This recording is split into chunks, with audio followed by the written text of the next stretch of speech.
பிரதமர் மோடி மத்திய அமைச்சர்களுடனான சந்திப்புக்கு பின் டெல்லியிலிருந்து சென்னை திரும்பினார் முதலமைச்சர் விஜய்.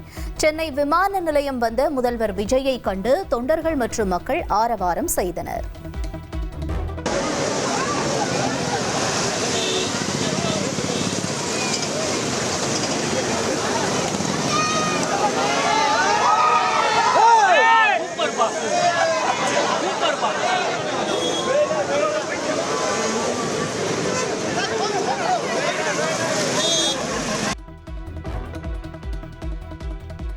கர்நாடக முதலமைச்சர் மாற்ற பிஸியால் முதலமைச்சர் விஜய் காங்கிரஸ் தலைவர்களை சந்திக்கவில்லை என்று MP கிறிஸ்டோபர் திலக் விளக்கம் அளித்துள்ளார்.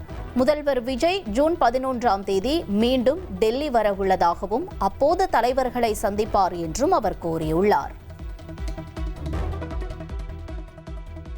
சிஎம் இதை கம்ப்ளீட்டாக ஒரு அஃபிஷியல் விசிட்டை வச்சுக்கலான்னு முடிவு பண்ணியிருக்கிறாருன்னு நினைக்கிறேன்.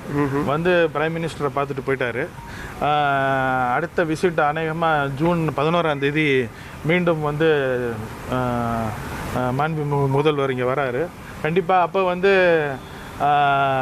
சோனியா காந்தி அவர்களையும் ராகுல் காந்தி அவர்களையும் கண்டிப்பாக சந்திப்பார். தமிழகத்தில் மொத்தம் 4 சட்டப்பேரவை தொகுதிகள் காலியாக உள்ளதாக இந்திய தேர்தல் ஆணையத்திற்கு முறைப்படி தகவல் அனுப்பப்பட்டுள்ளது.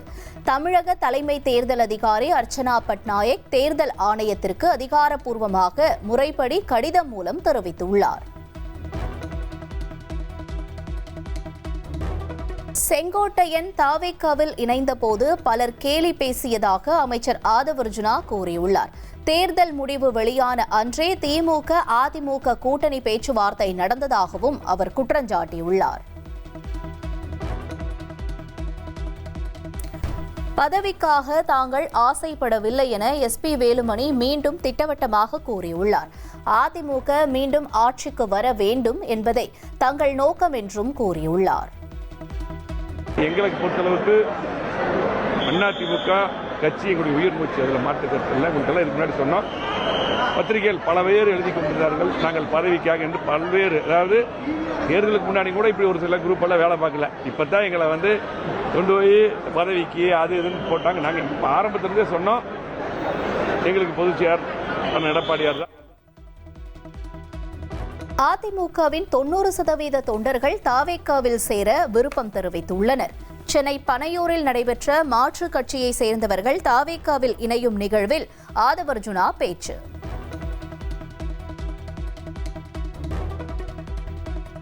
மக்கள் தாவேக பக்கம் உள்ளதால் அவர்களுக்கு ஆதரவளித்ததாக SP வேலுமணி விளக்கம் அளித்துள்ளார். திமுக எதிர்ப்பு என்ற நிலைப்பாட்டில் தாவேகாவுக்கு ஆதரவு வழங்கியதாகவும் அவர் கூறியுள்ளார். மக்கள் தாவேகாவை ஆதரிச்சாங்க. அந்த அடிப்படையில் அவங்களுக்கு ஆதரவு கொடுத்த பின்னால்தான் முதலமைச்சர் அவர்கள் அந்த அடிப்படையில் தான் நாங்கள் சட்டமன்றத்தில் ஆதரவு கொடுத்தோம். அதே போல் அது தெளிவாக அண்ணன் CV சண்முகம் தெளிவாக விளக்கியிருக்காங்க. அவங்களும் தாவேகா சைடு பார்த்தீங்கன்னா இன்னைக்கு கூட சில பேப்பர் அதை பற்றி போட்டிருக்காங்க.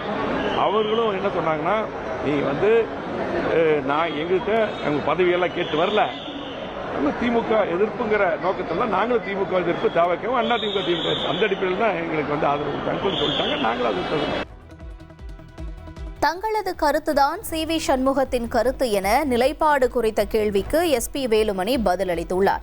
அதிமுகவில் அனைவரும் அண்ணன் தம்பியாக ஒற்றுமையாக உள்ளதாகவும் தங்களுக்குள் இருந்த கருத்து வேறுபாடுகள் களையப்பட்டதாகவும் கூறியிருக்கிறார். அதே போல CV சண்முகன் அவர்களும் நாங்களும் ஒற்றுமையாக முடிவெடுத்தோம். அதே ஒற்றுமை என்றைக்கும் தொடரும். அவரு என்ன கருத்தோ அது எங்க கருத்து என்பது CV சண்முகன் கருத்து. ஆகவே பத்திரிகைகள் ஒரு சில பேர் பார்த்தீங்கன்னா சில பேர் எழுதிட்டு அது வேற மாதிரி எழுதுறாங்க. அது மட்டும் இல்லை, இன்றைக்கு பார்த்தீங்கன்னா ஒரு சில ஊடகங்கள் அதே போல யூடியூப் அதெல்லாம் தப்பாவே அதாவது ஒரு ஒரு ஒரு எண்ணத்தை கொண்டு இதை திணிக்கொண்டா திணிச்சிடுறாங்க. அதுதான். புதுக்கோட்டையில் உள்ள தனது இல்லத்தில் முன்னாள் அமைச்சர் C விஜயபாஸ்கர் தனது ஆதரவாளர்களுடன் அவசர ஆலோசனையில் ஈடுபட்டார். அதிமுகவில் தொடர்ந்து பயணிக்கலாமா வேண்டாமா என்பது குறித்து தொண்டர்கள் மற்றும் ஆதரவாளர்களுடன் ஆலோசித்தார். அதிமுகவில் தொடர்வதா இல்லையா என்பது குறித்து தனது நிலைப்பாட்டை நாளை மாலை அறிவிக்கிறார் C விஜயபாஸ்கர். இரு அணிகளும் இணைந்தபோது இபிஎஸ்ஐ சந்திக்காத சி விஜயபாஸ்கர் சிவிஎஸ்ஐ போல் சஸ்பென்ஸ் வைத்திருக்கிறார். 47 எம்எல்ஏக்களை வைத்துக் கொண்டு இபிஎஸ் எப்படி முதல்வராக முடியும் என்றும் இதைத்தான் சி.வி. சண்முகம், விஜயபாஸ்கர் ஆகியோர் கேள்வி எழுப்பியதாகவும் அமைச்சர் ஆதவ் அர்ஜுனா தெரிவித்திருக்கிறார். திமுக, அதிமுக கூட்டணி பேச்சுவார்த்தையை காங்கிரஸ், விசிக, கம்யூனிஸ்ட் கட்சிகள் எதிர்த்ததாகவும் அவர் கூறியுள்ளார். எம்ஜிஆர் லெகசியை முடிவுக்கு கொண்டுவர முதலமைச்சர் விஜய் முயற்சி செய்வதாக அதிமுக எம்பி இன்பதுரை குற்றஞ்சாட்டியுள்ளார். அதிமுக எம்எல்ஏக்களை தன் பக்கம் இழுத்து இபிஎஸ்ஐ பலவீனமாக்க முதல்வர் விஜய் முயற்சிப்பதாகவும் சாடியுள்ளார். தமிழகத்தில் கட்சி நிதிமுறை ஒழிக்கப்பட்டுள்ளதாக அமைச்சர் ஆதவ் அர்ஜுனா கூறியுள்ளார். எம்ஜிஆர் வழியில் நடப்பது தமிழக வெற்றிக் கழகம்தான் எனவும் அவர் உறுதிபட கூறியிருக்கிறார்.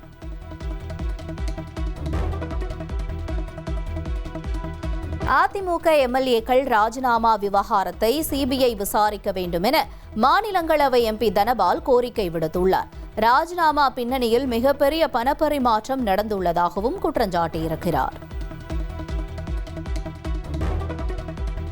ஆஃபர் கொடுத்து யாரையும் தாவேகாவிற்கு அழைக்கவில்லை என்று எதிர்க்கட்சிகளுக்கு அமைச்சர் ஆதவ் அர்ஜுனா பதிலடி கொடுத்துள்ளார். தாவேகாவில் இணைந்து தேர்தலை எதிர்கொள்வோம் என அதிமுக எம்எல்ஏக்கள் ராஜினாமா செய்ததாக அவர் கூறியுள்ளார்.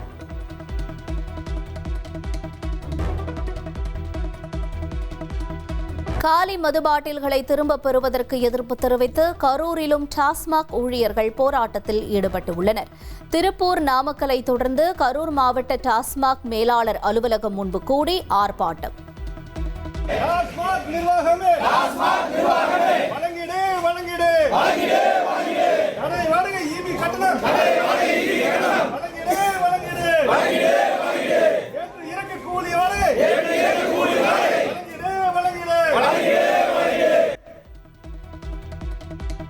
ஈரோட்டில் 4வது நாளாக நடைபெற்ற டாஸ்மாக் ஊழியர்கள் போராட்டம் வாபஸ் பெறப்பட்டுள்ளது. காலி பாட்டில் திரும்பப் பெறும் விவகாரத்தில் 1 மாதத்திற்குள் தீர்வு காணப்படும் என அதிகாரிகள் உறுதியளித்ததாக பணியாளர்கள் தரப்பில் தகவல் வெளியாகியுள்ளது. தங்கம் விலை சவரனுக்கு 1200 ரூபாய் குறைந்துள்ளது.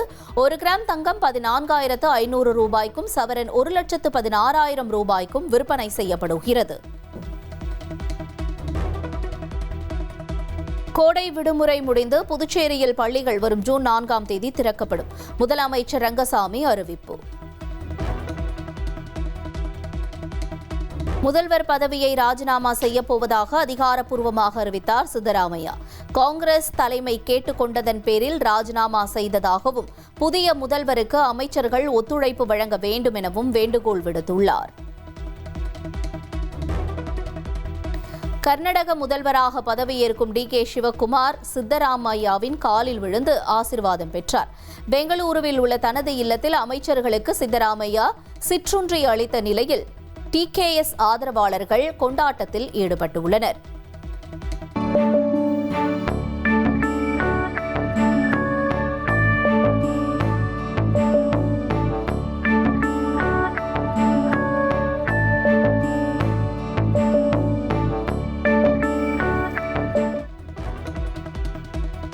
கர்நாடக முதல்வர் சித்தராமையா இன்று பிற்பகல் 3 மணிக்கு ராஜினாமா செய்கிறார். ஆளுநர் மாளிகை செயலாளரிடம் ராஜினாமா கடிதம் கொடுக்க உள்ளதாக தெரிவிக்கப்பட்டுள்ளது. ஈகை திருநாளை முன்னிட்டு இஸ்லாமிய மக்களுக்கு பிரதமர் மோடி வாழ்த்துக்களை தெரிவித்திருக்கிறார். இந்த தியாக திருநாள் சமூகத்தில் நிலவும் சகோதரத்துவத்தையும் மகிழ்ச்சியையும் மேலும் ஆழப்படுத்தட்டும் என எக்ஸ் தளத்தில் பதிவிட்டுள்ளார். மத்திய அரசு பல்கலைக்கழகங்களில் இளங்கலை படிப்புகளில் சேர்வதற்கான கியூட் தேர்வு வரும் ஞாயிற்றுக்கிழமை நடைபெறும் என தேசிய தேர்வுகள் முகமை அறிவித்துள்ளது. மாணவர்களுக்கான புதிய ஹால் டிக்கெட்டுகள் அதிகாரப்பூர்வ இணையதளத்தில் வெளியிடப்பட்டுள்ளது. தமிழகத்தில் முதல் முறையாக அட்வான்ஸ் டெக்னாலஜி முறையில் குப்பைகள் கம்ப்ரஸர் லாரி மூலம் அழுத்தம் கொடுத்து எடுத்து செல்லப்படுகிறது. துர்நாற்றம் வீசாமலும் குப்பைகள் காலையில் சாலையில் கொட்டாமல் இருக்க நவீன முறையில் கொண்டு செல்லப்படுவதாக தாம்பரம் மாநகராட்சி அறிவித்துள்ளது.